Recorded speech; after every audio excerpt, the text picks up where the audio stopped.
It was a wild and wacky weekend in Mid Ohio for the IndyCars. Let's talk about it.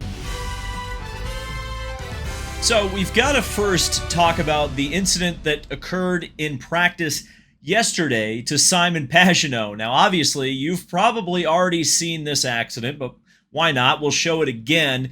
A 6 or 7 barrel roller in the, I guess what they used to call China Beach. I'm not sure that's politically correct anymore at Mid Ohio. Very similar to a couple of different incidents we've seen at Mid Ohio in the past. Michael Andretti in 1998 comes to mind. Also an Aston Martin in an ALMS race around 2006. Which they claimed flew further than the Wright brothers did, and I'm curious if Simon Pagenaud did as well. Thankfully, I can say things like that because Simon did get out of this incident okay and on his own power. Now, he was checked and released from the infield care unit, but on second look, the IndyCar medical team rightly erred on the side of caution, and Simon Pagenaud, after sustaining an impact over 80 Gs in that accident, in which Meyer-Shank Racing claims was caused by a manufacturer brake issue. Simon Pagenaud did not compete at Mid Ohio this weekend, though I think he's expected to come back for Toronto. In his place was not necessarily a surprise because he's the most recently experienced IndyCar driver on a road course, but it was Conor Daly.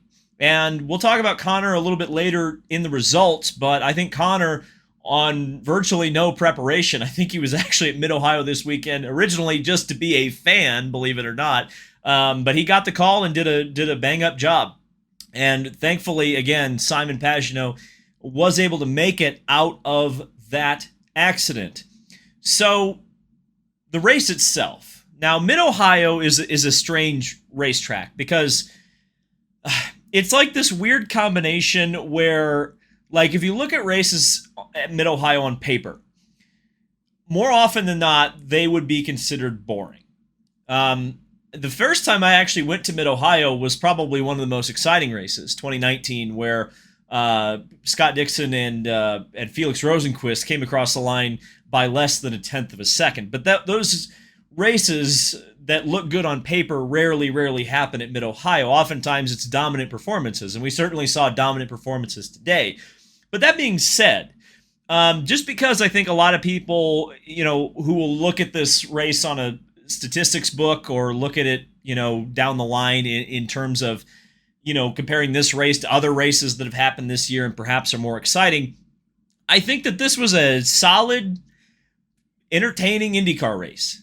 Yeah, the battle for the lead wasn't what we want, but I think the big thing with these kind of races is that you have to have them every now and again.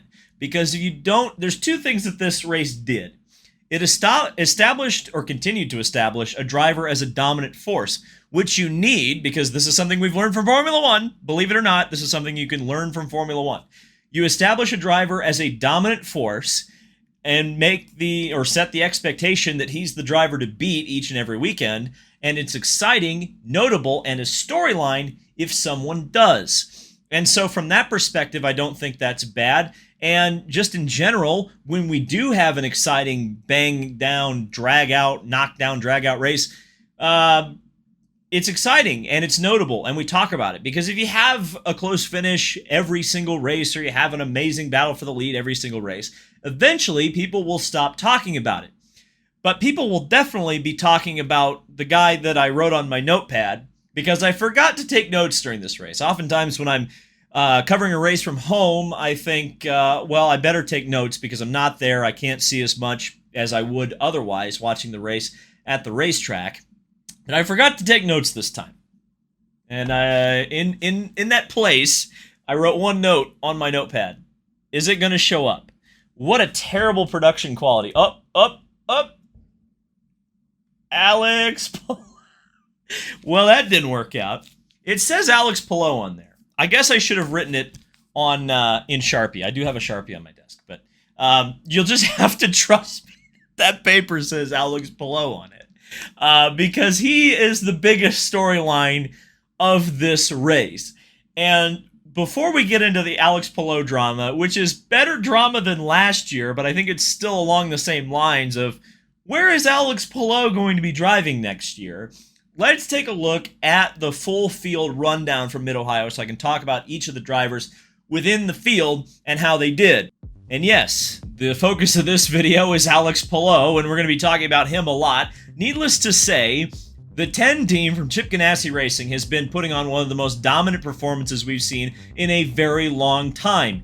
He wins over Scott Dixon by not as big of a margin as you would have thought, some 5 seconds up the road from Scott Dixon, the king of Mid Ohio, the first time Scott has ever finished second at Mid Ohio. Will Power continues to have a good season in third position. Christian Lundgaard, I think we're sleeping on him because he's really beginning to turn it on here recently.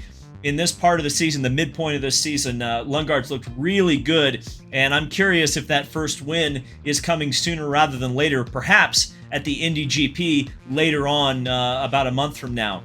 Scott McLaughlin in fifth position, a winner at Mid Ohio in the past. David Malukas is going to be at the center of all the silly season rumors from now on because he says he wants to move on from Dale Coyne Racing next year. Graham Rahal started on the outside of the front row in his home race. What a great bounce back for Rahal, Letterman, Lanigan, especially with Lundgaard doing as well as he did as well. Rahal takes 7th.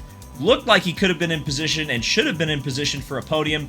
Problems in the pits prevented that. Pato O'Ward, who started dead last on the field after a spin in qualifying, fights his way up to 8th on a 3-stop strategy, going flat out through the entire race. Marcus Armstrong continues to prove that I think he is the rookie of the year for Indy cars this year, and we'll continue to see as the season goes on whether or not doing the oval races will hurt him in that pursuit. Alexander Rossi in the 10th spot for Arrow McLaren, another former winner at Mid Ohio. Didn't quite make as many headlines this year either. Colton Herta was on the pole position, but once again comes up short. This time, it was a combination of tire management, I guess, or at least tire strategy. I think the 10 team definitely had the better tire strategy today, but also a penalty incurred when Herta, for whatever reason, could not get the pit speed limiter on his last pit stop. That dropped him to 11th spot. Amazing battling in the back of the field. Joseph Newgarden ended up winning the titanic battle for 12th position over Romain Grosjean and Devlin DeFrancesco, who ran in the top 10 most of the day. And honestly, Devlin has been, I think, impressive in the last 3 races. The Indianapolis 500, I think even Detroit, he was pretty good. But Road America and Mid Ohio especially, Devlin started to look much better, or in much better form than he has in the past. And I'm curious, again, he's another silly season question mark going forward where he will end up as the silly season continues. Rinus VeeKay in 15th. He tried to make an insane move on the front straightaway around Devlin DeFrancesco. Didn't quite pull it off. Callum Ilott made a late lunge on Kyle Kirkwood and got that done for 16th. Kyle Kirkwood started very well, made contact with Alex Palou, or perhaps Palou made contact with him. He spun out and got a disappointing 17th finishing position. Jack Harvey in 18th had a good qualifying, but again, the results just not there for Jack Harvey, even compared to his teammates. Ryan Hunter-Reay in 19th spot for Ed Carpenter Racing in his second run, and Conor Daly darn near passed his old car in a car that he's never sat in before today's race. Also of note, Conor Daly driving the second Indy 500 winning chassis of his career. This is Helio's winning car from 2021, and ironically enough, he's driven Ryan Hunter-Reay's former Indy 500 winner as well. He drove that car in the 2019 Indy 500. Helio Castroneves, Conor Daly's teammate, at least for this weekend, finishes behind him in 21st. Stingray Robb in 22nd. Augustine Canapino in 23rd. Santino Ferrucci in 24th spot. Felix Rosenqvist, the bad luck continues for the Swede. Got run over by Marcus Ericsson at the beginning of the race and never really recovered. Benjamin Peterson did not make many friends today, trying to stay on the lead lap from everybody in the field for whatever reason, and I'm very curious as to why he did that. I assume he was trying to hold off the charging Rosenqvist, but ultimately did not succeed in that pursuit. And Marcus Ericsson is the only driver out of the race, one of 2 drivers going into this race, including Alex Palou, that had not finished outside of the top 10 this year. Obviously, now Pagenaud is the only driver who's been able to do that, and Marcus Ericsson's crash on the opening lap likely has opened the door totally for Alex Pagenaud to walk away with the championship. So let's just talk about Alex Pagenaud for a second. This is the most dominant IndyCar season that I can remember. Well, I was going to say Alex Zanardi, and I think Alex Zanardi is an apt comparison, and I'll make it here in just a second. Obviously, we can't discount the Sebastian Bourdais years in Champ Car. It counts in the record books, therefore we'll talk about it. Obviously, that was a much different time. The field strength wasn't nearly as strong as it is today. Less cars by 10 or 11 or even 12 in some cases in that era of Champ Car. But I also don't want to discount Sebastian Bourdais because he's one of the great drivers of this particular generation, or perhaps at this point, the previous generation. I feel old. But yeah, I think the closest comparison I can make, especially with the field strength and number of cars per race, is the 1998 Alex Zanardi season, in which he clinched a championship like 3 or 4, maybe even 5 races before the end of the year in 1998, also driving for Chip Ganassi Racing, and also with Formula One teams burning down his neck. And eventually, of course, he did go to Formula One with Williams in the 1999 season. Now, that didn't really work out for Alex Zanardi, and he returned to IndyCars in 2001. But, Alex Pagenaud's future is a very curious one, because I said in the previous video, do you really want to go to Arrow McLaren right now? Now, obviously, they're a very good team, but they're not on the level of Chip Ganassi Racing right now. Arguably, in some cases, they're not on the level right now of an Andretti Autosport or even Rahal, which has had a resurgence as of late. So the question is, if you're Alex Pagenaud and you look at what's happened to Felix Rosenqvist, who more often than not is the highest qualifying driver on that team, but seems to have the bad luck as well to go along with it. Some of that self-incurred. Do you want to take over the 6 car if you're Alex Pagenaud? Yeah, sure. It might pay better, and maybe that's what it ultimately comes down to. But in my opinion, if the pay is even remotely similar that Chip could possibly offer for you to stay at the 10 car, I would stay. Unless, of course, you're for some reason going to take over a McLaren Formula One seat. Let's say Lando Norris decides, hey, it's time to get out of our contract, let's go somewhere else. And that seat, of course, would have to exist for Lando Norris to jump to someone else in Formula One. But there's also the possibility, I think there was a Brazilian podcast, including some Piquets and someone else, talking about the rumor that maybe Pagenaud is talking to Max Verstappen about potentially putting in a good word for him to go to AlphaTauri next year.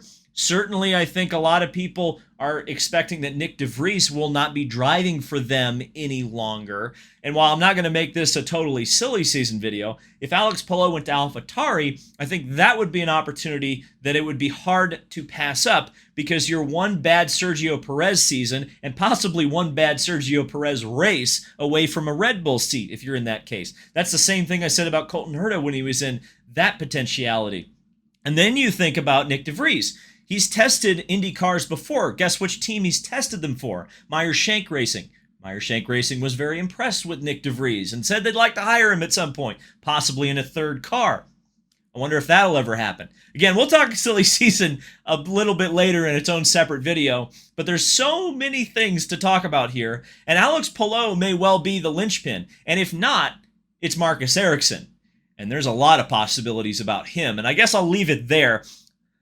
Alex Pagenaud is having one of the best IndyCar seasons we've seen in a very long time, and while I think some people are going to make the Max Verstappen comparisons, and I would say that they are apt, by the way, especially now, I don't think it makes it boring. It's honestly exciting and a change of pace to have someone dominate, believe it or not, for a little while here in IndyCars. And the storyline going into Toronto and Iowa and through the rest of the season is going to be, can anyone beat Alex Pagenaud? And that's not a terrible storyline at all. Wasn't it Mid Ohio? You guys know that. Obviously, I'm sitting here. The next IndyCar race I'm planning on covering in person is Iowa. So before you guys all ask me about that, see you in Iowa. Thank you guys so much for watching. This has been David Land on YouTube, and I'll see you whenever we get to talk about Chicago NASCAR.